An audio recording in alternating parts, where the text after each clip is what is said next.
Assalamualaikum warahmatullahi wabarakatuh. Selamat pagi dan salam sejahtera untuk kita semua. Perkenalkan, nama saya Eko Wardoyo, dosen S1 Bisnis Digital di Universitas Putra Bangsa. Pada kesempatan kali ini, saya akan membahas mata kuliah yang saya ampuh, yakni Etika Bisnis dan Profesi. Pada mata kuliah ini menggunakan metode DIA, Delivery, Interaction, and Assessment, yang mencoba untuk berfokus pada Student Centered Learning, Blended Learning, dan diskusi kelompok serta studi kasus.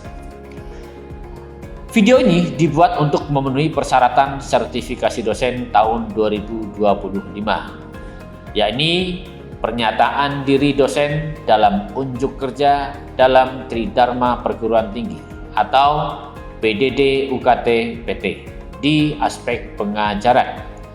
Mata kuliah Etika Bisnis dan Profesi merupakan mata kuliah wajib bagi mahasiswa semester 4 di program studi S1 Bisnis Digital di Universitas Putra Bangsa dengan bobot 3 SKS.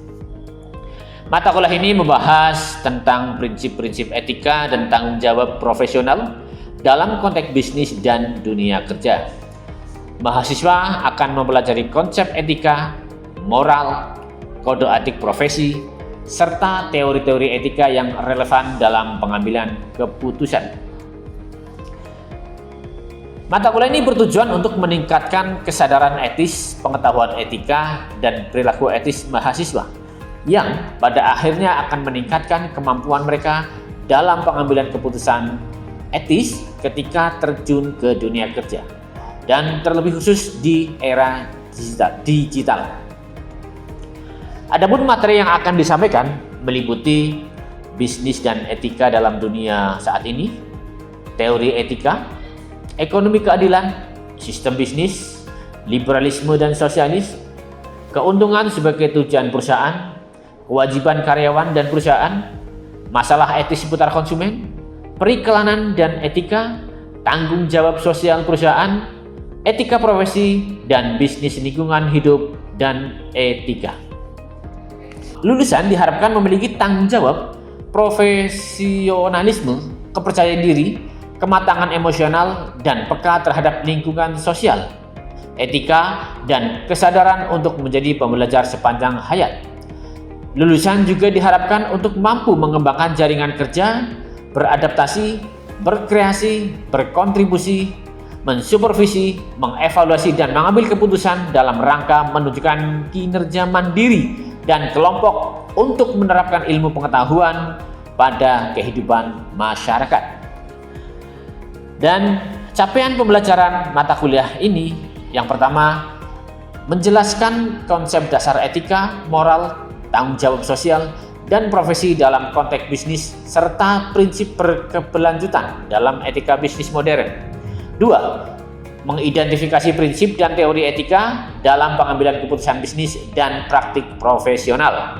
3. Menganalisis berbagai dilema etika serta pelanggaran dalam praktik bisnis dan profesi. 4. Mengevaluasi penerapan nilai-nilai etika dan profesionalisme serta kasus nyata. 5. Merancang solusi berbasis etika terhadap permasalahan bisnis atau keputusan profesional. Untuk sistem pembelajaran, perkuliahan akan dilakukan secara blended learning, yaitu gabungan antara tatap muka di kelas dan pembelajaran daring melalui platform e-learning Universitas Putra Bangsa dengan jumlah total 6 kali pertemuan. 14 kali pertemuan diantaranya adalah pemaparan, dan 2 kali pertemuan yaitu di minggu ke-8 ada UTS dan minggu ke-16 ada UAS. Untuk metode pembelajaran dengan presentasi, diskusi, case method, serta tim project based learning. Mata kuliah ini disampaikan dengan menggunakan metode berbasis kurikulum OBE atau Outcome Based Education, yaitu pendekatan pembelajaran yang berfokus pada pencapaian hasil belajar yang spesifik, terukur, dan relevan dengan kebutuhan dunia kerja. Dengan bobot penilaian UAS sebesar 20%, UTS 20%, presensi 10%, cash method 15%, dan project based sebesar 35%. Seluruh materi pembelajaran dan asesmen tugas telah tersedia dan dapat diakses secara mandiri oleh mahasiswa melalui platform e-learning Universitas Putra Bangsa. Dan berikut adalah contoh dari video pembelajaran secara offline di dalam kelas untuk mata kuliah Etika Bisnis dan Profesi. Selamat menyaksikan. Assalamualaikum warahmatullahi wabarakatuh. Waalaikumsalam warahmatullahi wabarakatuh. Selamat pagi semuanya, sehat? Ketemu lagi di mata kuliahnya Pak Eko tentang mata kuliah Etika Bisnis dan Profesi. Tapi sebelumnya marilah kita berdoa dulu agar nanti pembelajarannya mendapat ridho dan bermanfaat untuk kita semua ya. Oke, berdoa mulai. Oke, berdoa selesai. Terima kasih. Hari ini kita akan membahas tentang CSR atau tanggung jawab sosial perusahaan di bab 10. Tapi sebelumnya saya ingin mereview dulu di pembelajaran yang kemarin ya, minggu kemarin kita membahas tentang periklanan dan etika. Masih nggak? Apa coba? Ya, masih ingat nggak? Coba sebutkan aja. Ada jenis iklan itu ada subliminal advertising. Iya. Ini merupakan teknik periklanan yang menyisihkan manipulatif atau manipulasi di dalamnya. Nah, biasanya iklan yang seperti ini itu tidak disadari oleh konsumen. Namun teknik ini sering dikritik karena bersifat manipulatif dan melanggar etika. Kemudian ada iklan yang ditunjukkan terhadap anak-anak. Iklan ini merupakan salah satu bentuk manipulasi yang paling kontroversial. Oke, cukup. Masih ingat ya? Pintar berarti Mbak siapa? Mbak Lilis ya, saya poin nanti kamu ya. Atau mungkin masalah-masalah lain yang biasa timbul dalam periklanan apa? Coba mungkin Mas Raffi bisa. Yang pertama ada kebenaran dalam iklan, Pak. Biasanya iklan itu melakukan kebohongan atau ketidakbenaran dalam isi iklannya, Pak. Oke, ada lagi yang lain selain kebohongan iklan? Terus ada manipulasi publik juga. Manipulasi mungkin ada lagi? Ada hedonisme dan materialisme. Iya betul. Jadi iklan itu memunculkan sifat hedonis ya atau konsumerisme. Jadi boros. Nah, maka beberapa hal yang dilakukan oleh perusahaan, diantaranya iklan ataupun kegiatan-kegiatan lain operasional, itu menimbulkan dampak kan? Itu hanya baru iklan dan operasionalnya. Nah, untuk itu perusahaan punya yang namanya tanggung jawab. Ya, ini namanya tanggung jawab sosial perusahaan. Itu yang akan kita bahas pada pertemuan hari ini, dan di mana nanti mahasiswa ketika sudah mempelajari ini diharapkan bisa menjelaskan konsepnya seperti apa itu CSR ya. Kita biasa mendengar CSR atau dasar hukumnya apa ya, sampai manfaat dan tujuannya. Dan bagaimana CSR itu menjadi strategi perusahaan untuk meningkatkan kepercayaan kepada konsumen sehingga nanti profitnya atau umur perusahaan jadi semakin panjang di masa yang akan datang. Ada mungkin sebelumnya sudah pernah dengar CSR? Apa Mbak? Singkatannya apa? Saya. Gak apa-apa, yang namanya kuliah itu baca, Iqra, bacalah. Corporate Social Responsibility. Ini umum, istilah umum. Kalau di Indonesia biasa disebut dengan TJSR, tanggung jawab sosial lingkungan. Loh, kok beda Pak? Ya, ini kan bahasa umum, ini bisa diterapkan di perusahaan mana saja. Tapi kalau di peraturan undang-undangan di Indonesia, biasanya istilahnya adalah TJSR. Diupayakan semua perusahaan itu melakukan CSR atau melakukan kegiatan yang hubungannya dengan sosial sebagai bentuk tanggung jawab. Nah, yang diwajibkan itu ada di undang-undang. Ya, di Undang-Undang Nomor 40 tahun 2007 itu, jadi untuk perusahaan yang langsung berhubungan dengan alam, contohnya apa? Dengan alam, Penambangan, tambang, apalagi perikanan, ya, pertanian, itu kan langsung hubungan dengan halal. Nah, itu wajib melakukan CSR. Sedangkan mungkin perusahaan yang bergerak di bidang jasa atau perdagangan, ya itu hukumnya sunnah saja. Ya, boleh, enggak, boleh, iya. Nah, tetapi dianjurkan. Nah, bagaimana kalau ada perusahaan tidak melakukan CSR? Boleh enggak? Ya, nanti akan kita bahas ya. Ya boleh-boleh saja kalau memang lagi pahit gitu ya. Dan untuk khusus untuk perusahaannya BUMN. Perusahaannya BUMN itu perusahaannya negara. Ya, perusahaan BUMN itu diatur ya, minimal 4% dari laba. Misalkan tahun 2024 punya laba sekian miliar, 200 miliar. Maka untuk CSR di tahun 2025 minimal adalah 4% dari 200 miliar. Itu yang dialokasikan untuk program CSR.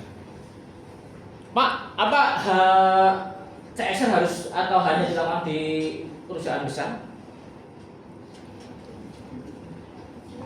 Tidak. Contohnya UMKM boleh nggak melakukan CSR? Boleh. Contohnya, coba.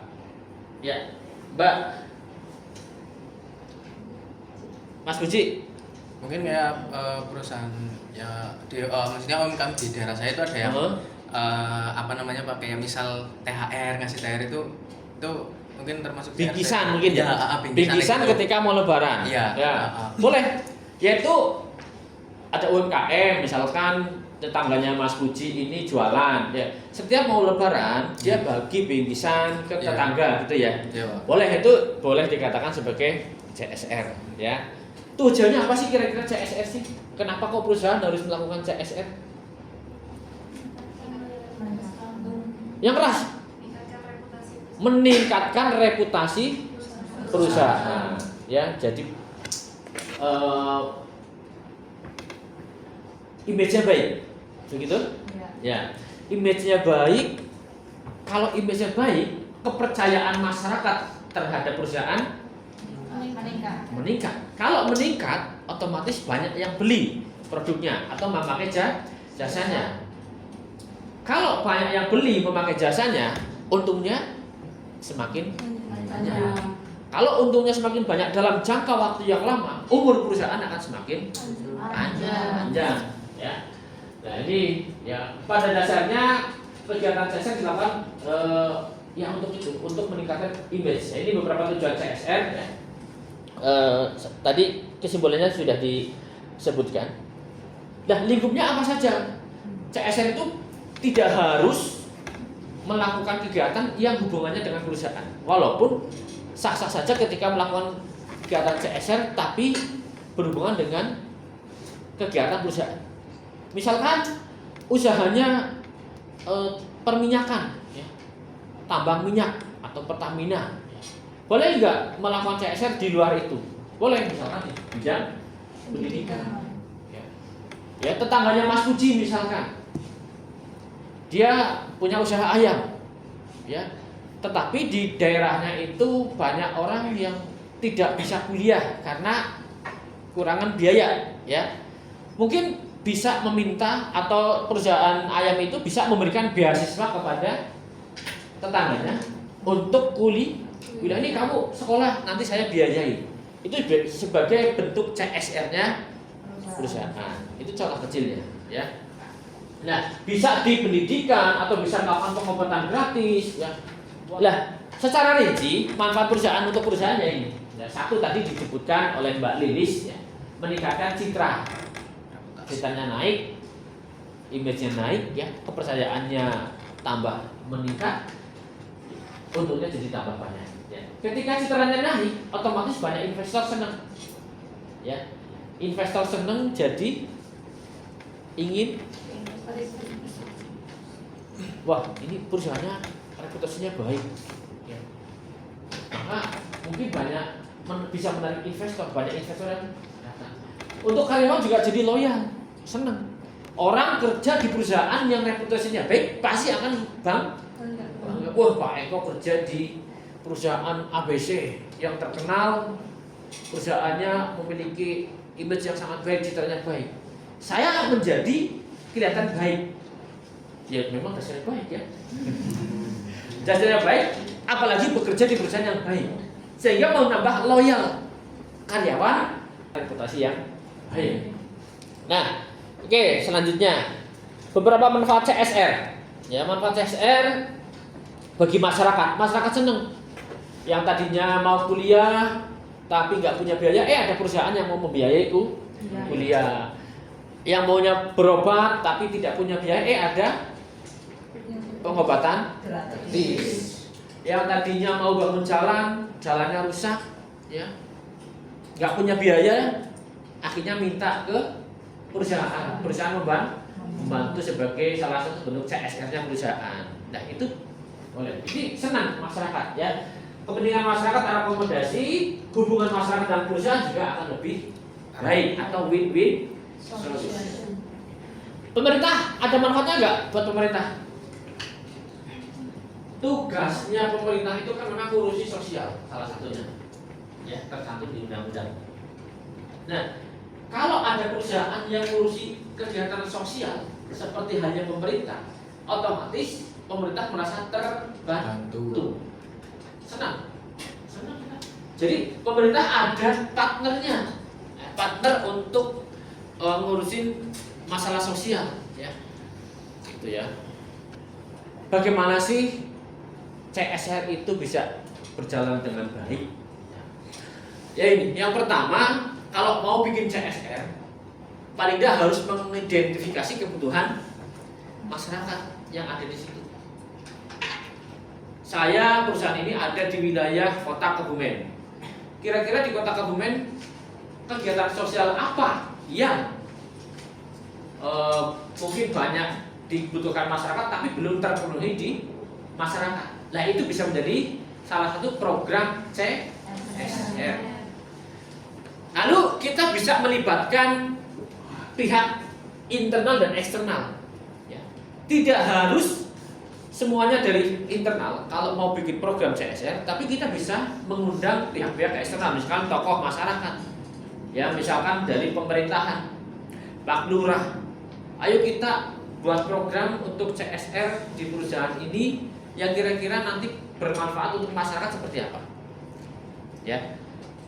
Rembukan bersama-sama, musyawarah, sehingga nanti ada program yang bagus untuk masyarakat. Ya, sehingga nanti programnya terukur dan bisa tercapai atau realistik. Nah, terus alokasikan sumber daya yang cukup untuk mendukung program. Nah, ini kadang-kadang yang perusahaan itu agak kecolongan. Kecolongannya gimana? Ya, kita bahas di sini. Kalau ketika mengelola sebuah CSR, ya, kadang-kadang ada perusahaan yang ketika masyarakat minta, tetapi dana CSR-nya sudah habis. Oh ya, satu lagi. Dana CSR itu diambil dari mana? Dari biaya apa? Biaya pemasarankah, iklan, atau dari laba? Laba, ya. Dari laba. Tapi ya, memang pada prakteknya CSR itu mengambil dana dari laba. Tapi setelah ada undang-undang, berarti kan ini sebuah keharusan yang harus memang diadakan. Sehingga mau nggak mau perusahaan harus mengalokasikan dana untuk CSR. Nah, secara konsep yang ada di undang-undang, dana CSR itu diambil dari masuk atau biaya ke operasional. Tetapi kalau pada prakteknya, perusahaan banyak yang menggunakan dana laba untuk melakukan CSR. Mungkin kalau perusahaannya BUMN yang pertama, karena memang wajib sesuai undang-undang, ada pengalokasian untuk CSR. Tapi untuk misalkan perusahaan swasta atau perusahaan kecil atau UMKM, ya kalau misalkan ada laba, ya alhamdulillah nanti diambil berapa persen untuk kegiatan CSR, gitu ya. Nah, beberapa strategi yang bisa dilakukan oleh perusahaan. Yang pertama, saya bahas dari yang proaktif. Proaktif ini, perusahaan itu membuat program. Jadi misalnya nih, ya, saya punya perusahaan, terus saya punya laba nih, atau menyisihkan menganggarkan 100 juta untuk CSR. Kecil apa besar ini ya? Ya, kalau jualan mie ayam ini besar ini. 100 juta untuk CSR. Maka saya akan membuat program-program yang proaktif. Proaktif itu memang sengaja dibikin. Wah, saya mau bikin ya 500 juta untuk pendidikan masyarakat sekitar atau biaya siswa. Bisa nggak? Ya, 100 juta untuk ikut membantu fasilitas umum, ya. Terus nanti 30 juta untuk apa ya? Kegiatan CSR 30 juta. Untuk yang temanya di lingkungan, ya mungkin membenahi sungai-sungai yang sudah tidak layak gitu ya, airnya tidak ngalir sempurna, kita bersihin memakai dana CSR. Boleh nggak ke arah situ? Boleh, ya. Nah, ini namanya proaktif, membuat program yang memang ditujukan untuk kegiatan CSR. Tapi ada program yang namanya akomodatif. Ya. Paling baik memang kita harus proaktif membuat, tetapi tidak semua perusahaan itu proaktif. Ya kan? Ada yang memang CSR itu hanya untuk menghindari tekanan dari masyarakat. Contohnya, wah nanti kalau kita dimintai tolong oleh masyarakat untuk kegiatan amal sosial misalkan, kita nggak punya uang bagaimana ya? Kita nggak kasih gimana ya? Nanti reputasinya buruk. Ya maka dari itu mereka menyisihkan uang, memang sengaja untuk jaga-jaga itu. Nah, itu namanya strategi akomodatif. Akomodatif apa akomodatif? Nah, sama aja ya. Nah, tapi boleh juga sebuah perusahaan begini. Dari 100 juta, kita tidak menghabiskan untuk program-program yang dibuat sengaja. Tapi mungkin berarti kalau di sini masih berapa? Masih 20. Masih 10. Kita masih punya cadangan uang 10 juta. Lah, 10 juta ini biasanya perusahaan untuk mengalokasikan ke kegiatan-kegiatan yang memang belum direncanakan oleh perusahaan. Tapi atas dasar permintaan masyarakat. Oke, mungkin ada pertanyaan? Silahkan. Ya, tunjuk jari.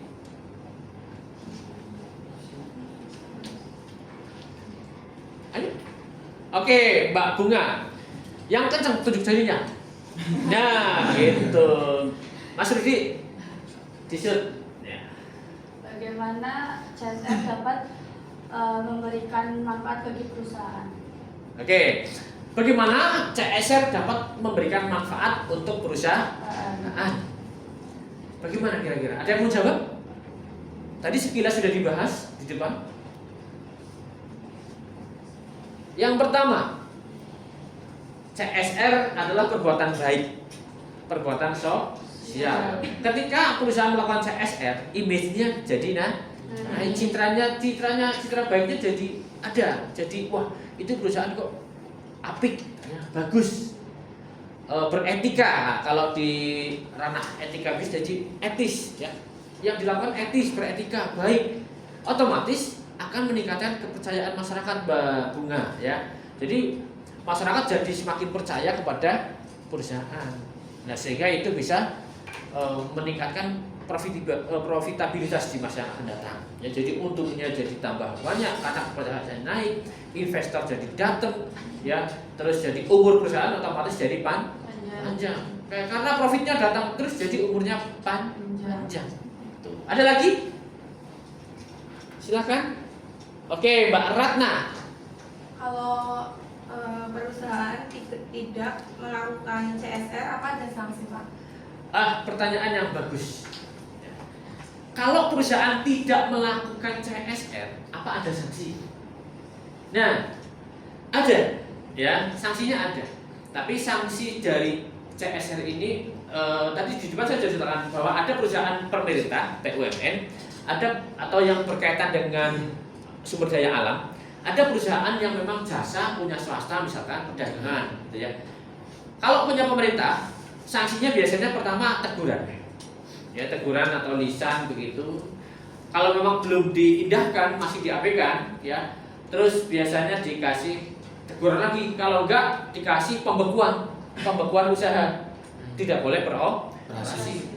Atau kalau yang parah mungkin dicabut izinnya. Wah, kamu nggak boleh beroperasi karena tidak melakukan kegiatan CSR. Tetapi untuk yang perusahaan swasta yang umum atau yang kecil, ketika tidak melakukan CSR, tidak ada hukum yang seperti tadi. Cuma hukumnya adalah hukum sosial, karena ini adalah kegiatan sosial.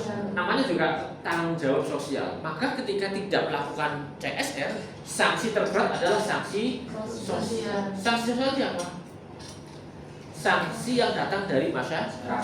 Contohnya, perusahaannya jelek, pelit, ya. Sebaik-baiknya perusahaan kalau pelit akan dianggap jelek. Kamu juga secantik-cantik kamu kalau pelit nggak jadi cantik. Tetap cantik ini cantik ini apa? Cantik tapi pelit. Perusahaan juga gitu, ya. Jadi begitu ya, Mbak Ratna, ya Mbak Ratna cantik ini namanya. Ada lagi? Cukup? Ya, kalau cukup perkuliahan tentang CSR mungkin kita cukupkan ya. Nah, kesimpulannya dari mata kuliah ini ya, CSR itu penting. CSR adalah bagian integral dari bisnis yang berkelanjutan dan bertanggung jawab sebagai bentuk tanggung jawabnya perusahaan. Maka kalau kalian besok punya perusahaan, silakan lakukan CSR. Pak, UMR-nya kecil, masih kecil, boleh nggak? Ya boleh aja. Justru dari kecil kalau sudah terbiasa melakukan CSR atau tanggung jawab sosial, ketika sudah gede perusahaannya, itu menjadi sebuah hal yang baik. Kecil aja kita sedekah, apalagi gede. Kecil aja kita lakukan kegiatan sosial, apalagi kalau perusahaannya tambah gede. Itu satu hal yang baik. Terus beberapa perusahaan justru melakukan kegiatan CSR sebagai strategi yang terencana karena melihat efeknya baik, maka ini seperti sesuatu yang harus direncanakan biar efek baik itu datang ke perusahaan. Jadi seolah-olah diwajibkan ya. Implementasi CSR membutuhkan strategi yang terencana, terukur dan berkelanjutan. Nah, ini beberapa kesimpulan, terus ada pola kunci ya. Bagaimana cara penyusunannya, itu melibatkan beberapa stakeholder internal maupun eksternal, terus evaluasi berkala.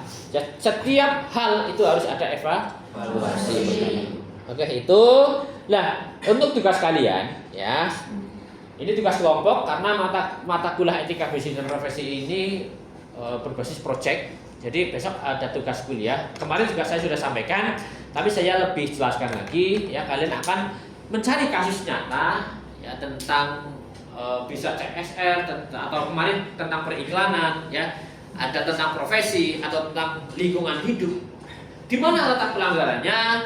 Lalu nanti ada kelompoknya sudah saya bagi, ada di e-learning ya. Materi juga boleh kalian akses di e-learning. Presensi jangan lupa nanti juga di e-learning, oke? Oke. Nah terus nanti videonya berupa konten video atau hasil proyeknya, yaitu sebuah video pendek. Lalu minggu depan kalian harus mempresentasikan. Ya, presentasi antara 10 sampai 15 menit. Deadline-nya adalah tanggal 15 Juli tahun 2025 jam 4 sore. Presentasi tanggal 16. Ya, nanti penilaian unsurnya adalah ini, kontennya seperti apa, isi laporan seperti apa, presentasinya seperti apa, dan kekompakan tim atau kerjasama tim itu seperti apa. Oke, bisa dipahami? Alhamdulillah kalau bisa dipahami, berarti kuliah pada hari ini kita cukupkan. Semoga ada manfaatnya buat kita semua. Oke ya. Sukses selalu buat kalian. Dan saya tutup kuliah pada pagi hari ini. Wassalamualaikum warahmatullahi wabarakatuh. Waalaikumsalam warahmatullahi wabarakatuh.